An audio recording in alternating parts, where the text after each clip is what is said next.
cada 13 de octubre se conmemora a nivel internacional el Día de la Trombosis. Estamos junto al doctor Juan Ignacio Salomón, él es hematólogo y bueno, en principio, doctor, gracias por su tiempo. ¿Y por qué se celebra este día? Me pregunta, ¿no? Qué buena pregunta. El 13 de octubre es el día del nacimiento del doctor Virchow, que fue el pionero, digamos, en dos teorías. Bien, la primera es la teoría de que cuando un órgano se enferma, no se enferma todo el órgano, sino que se enferma un grupo celular. Básicamente, eso termina siendo, en el siglo XXI, básicamente la teoría de las enfermedades autoinmunes, las enfermedades oncológicas. Y la otra teoría que desarrolla él es la teoría de las trombosis y los coágulos, ¿bien? Donde explica, allá por el año 1800, fines de los 1800, porque él fallece en 1902, que se necesitan tres factores para que una persona pueda hacer un coágulo, ¿bien? Los tres factores son independientes uno del otro, pero cada uno por su lado o en conjunto de dos o de tres pueden generar una trombosis o un coágulo. Los tres factores son lo que se llama la estasis venosa, que vendría a ser la sangre estancada, que se ve, por ejemplo, en pacientes que tienen reposos prolongados, pacientes que están en posoperatorios, pacientes con enfermedades crónicas, o que, por ejemplo, no tienen algún tipo de movilidad, ¿bien? Y no tienen buen retorno venoso.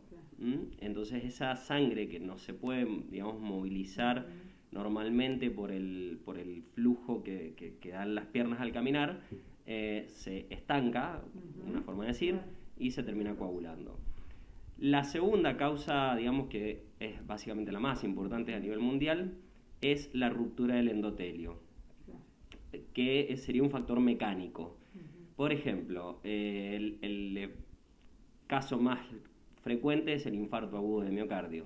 La placa de ateroma se rompe y en ese momento expone algunas sustancias que lo primero que hacen es generar un coágulo. Activan a las plaquetas, activan el sistema de coagulación, se tapan las arterias coronarias y posteriormente, bueno, se produce el infarto porque el trombo, una vez que se generó, tiene dos opciones: o tapar el vaso donde se generó o salir embolizado. Y el tercer caso es las diátesis trombóticas, que serían, por ejemplo, los cuadros ya de trombofilia, ¿bien? Que son alteraciones en las cuales la coagulación se activa bajo circunstancias que normalmente no debería hacerlo. Más allá de una buena alimentación, que siempre obviamente es recomendable, ¿hay algún método para evitar una persona que generalmente es sana? ¿Hay algún método para evitar que bueno, pueda llegar a sufrir algún tipo de trombosis? Si vamos a tener en cuenta lo que es las trombosis arteriales, por ejemplo, infarto agudo de miocardio y accidente cerebrovascular, sí, lo que uno le tiene que referir al paciente es mantener, digamos, el peso, comer con poca sal, hacer ejercicio regularmente, no tener una vida sedentaria.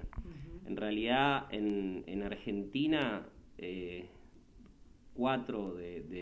3 de cada 4 muertes es por un evento cardiovascular, ya sea infarto agudo de miocardio o accidente cerebrovascular. También están incluidos ahí los eventos trombóticos venosos, bien, que esos ya son más difíciles de pensar o de poder vislumbrar previamente a que ocurran, porque hay muchos pacientes en los cuales ocurren espontáneamente. Obviamente que si vos tenés un paciente que ha estado con una internación prolongada o un paciente que ha hecho un viaje muy prolongado de más de 6 horas, sobre todo en una posición incómoda, o que, por ejemplo,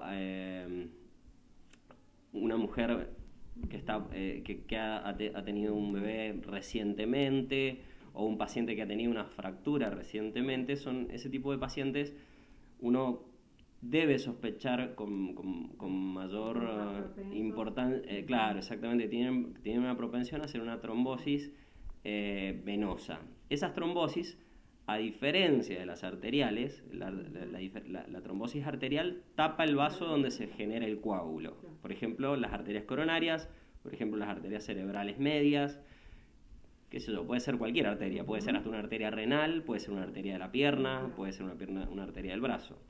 La trombosis venosa, sus mecanismos de producción están más asociados no tanto a la placa ateromatosa o a la ruptura del endotelio, sino más bien a la estasis venosa, al estancamiento de la sangre y alguna diátesis trombótica o no que pueda tener el paciente. Otra cosa que también tenés que tener en cuenta es las comorbilidades del paciente.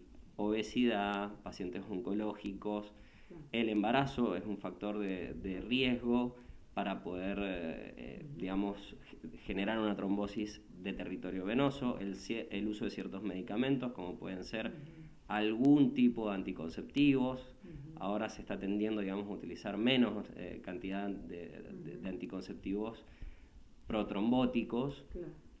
Y bueno, y las trombosis venosas, como te decía, el problema es que se pueden generar en una parte del organismo, por ejemplo, lo más frecuente es que sean los miembros inferiores, pero como están en un sistema que va aumentando su calibre, porque de las piernas va la sangre al corazón, entonces van aumentando el calibre de los vasos sanguíneos, terminan haciendo una embolización, bien, que también es un término que acuñó el señor Virchow, hacia el pulmón, bien. Y el pulmón, o la embolia de pulmón, o la trombosis venosa profunda, embolia de pulmón, ya que se consideran una sola enfermedad en la actualidad, tienen un riesgo ya importante de generar un cuadro de muerte en el paciente. Y una trombosis de sangre, digamos, no arterial, venosa. Sí, ¿Cómo se sospecha? ¿Qué síntoma puede llegar a tener la persona? Bien, lo más importante que uno tiene que hacer es como dice la clínica, es un excelente interrogatorio. Preguntarle al paciente si viajó, si está tomando algún medicamento, si ha cambiado algún medicamento, si ha tenido algún tipo diferente de comportamiento en su vida habitual. Lo más habitual que vas a ver es la tumefacción de alguna de las dos piernas. Las trombosis, excepto algunas raras excepciones, suelen ser unilaterales. Entonces, muchas veces me consultan porque tienen edema en las dos piernas. Por lo general, ese tipo de edemas no es asociado a trombosis, pero cuando el edema es unilateral, uno debe rápidamente sospechar una trombosis y pedir un ecodoppler. Sobre todo si va acompañado de algo de dolor, no suelen ser muy dolorosas. La gente a veces tiene como el pensamiento de que van a doler mucho y no son tan dolorosas. Una cosa que no hay que hacer es masajes, kinesiología ni nada por el estilo, porque esos son situaciones que pueden desprender el coágulo y embolizarlo al pulmón. Lo primero que tenés que hacer es un ecodoppler. No se hace ningún estudio o ningún tipo de estudio preventivo, excepto que no tengas acceso al ecodoppler, y ahí sí te sirve, por ejemplo, hacer de urgencia un estudio especial que se llama dímero D. ¿Pero puedo sentir un adormecimiento del brazo, de la pierna, algún síntoma antes, ¿no?, de llegar con un síntoma más grave? ¿Puedo sentir o más quieto un lado al ser unilateral? Si sentís falta de circulación, por ejemplo, dolor, pérdida del color del miembro, ahí tenés que rápidamente sospechar una trombosis arterial, bien, no una trombosis venosa. Las trombosis venosas es como, te voy a dar un ejemplo muy mendocino, o sea, es como una acequia que se tapó, o sea, el agua desde donde está el tapón hacia arriba sube, entonces el miembro se hincha. El agua desde donde se cortó hacia abajo está seco, entonces esos síntomas tienen que hacerte sospechar más de un evento arterial. Los eventos arteriales se tratan de otra forma, por ejemplo, cinecoronariografía o el uso de arteriografías para hacer las embolizaciones selectivas del brazo que está comprometido, por ejemplo, para salvarlo. Bien, ¿hay algún grupo, ya sea de hombres o mujeres, y en determinada edad más propenso a algún tipo de trombo? Se dice que Por lo general, los mayores de 60 años tienen una mayor predisposición a generar trombosis. Las personas de menos de 60 años, su riesgo es alrededor de unas 5 veces menor. Lo que pasa es que también hay que pensar que después de cierta edad, los pacientes pueden tener varices, ya tienen trastornos a veces de dislipidemia, pueden ser fumadores, pueden tener otras patologías acompañantes que lo que hacen es, a esa triada original que te conté, es agregarle, digamos, carga para que la trombosis se termine produciendo. Acá en Argentina se cree que alrededor del 1% de la población está, se cree, no, se sabe, que el 1% de la población está anticoagulada por algún motivo. Se habló mucho justamente de eso, de estar anticoagulado con respecto a la vacuna por COVID, sí, a si tenías determinada edad, de eso, bueno, hay estudios que indicaran que puede haber sido mejor la vacuna si vos la recibías estando anticoagulado, ¿no? A ver, dos explicaciones te voy a dar para el tema. Bien, la Sociedad Argentina de Trombosis y Hemostasia desaconseja el uso de cualquier tipo de anticoagulantes en cualquier tipo de vacunas. ¿Por qué? Porque, como hablamos en la entrevista previa, hay muchos más trombos por digamos, la neumonía por COVID que por el uso de la vacuna. En segundo término, estudios recientes, que digamos son de mitad de año, se vio en especímenes de pacientes que habían fallecido y que se los pudo estudiar, que en casi que el 100% de los pacientes con COVID hacían, aunque sea una pequeña neumonía alveolar. Y cuando vos tenés una pequeña neumonía alveolar, sobre todo por este patógeno que es el COVID-19, generás una activación del sistema de coagulación. Ergo, vas a tener una trombosis. Por eso, lamentablemente, el COVID ha venido a romper un poco algunos paradigmas que teníamos nosotros los médicos, que era, por ejemplo, si el paciente entraba en la guardia, tenía sospecha de que tenía una trombosis, no tenías posibilidades de hacer un ecodoppler o un estudio de imágenes rápidamente, le pedíamos un dímero D. Si le daba alto, era trombosis y lo anticoagulabas, si le daba bajo, no era trombosis y lo esperabas. Lamentablemente, COVID vino como a romper esa hegemonía y ese paradigma que teníamos. ¿Por qué? Porque se ha visto que hay mucha activación de la coagulación con dímero D alto, pero no necesariamente el paciente está generando una trombosis, porque es activación de la coagulación a nivel alveolar.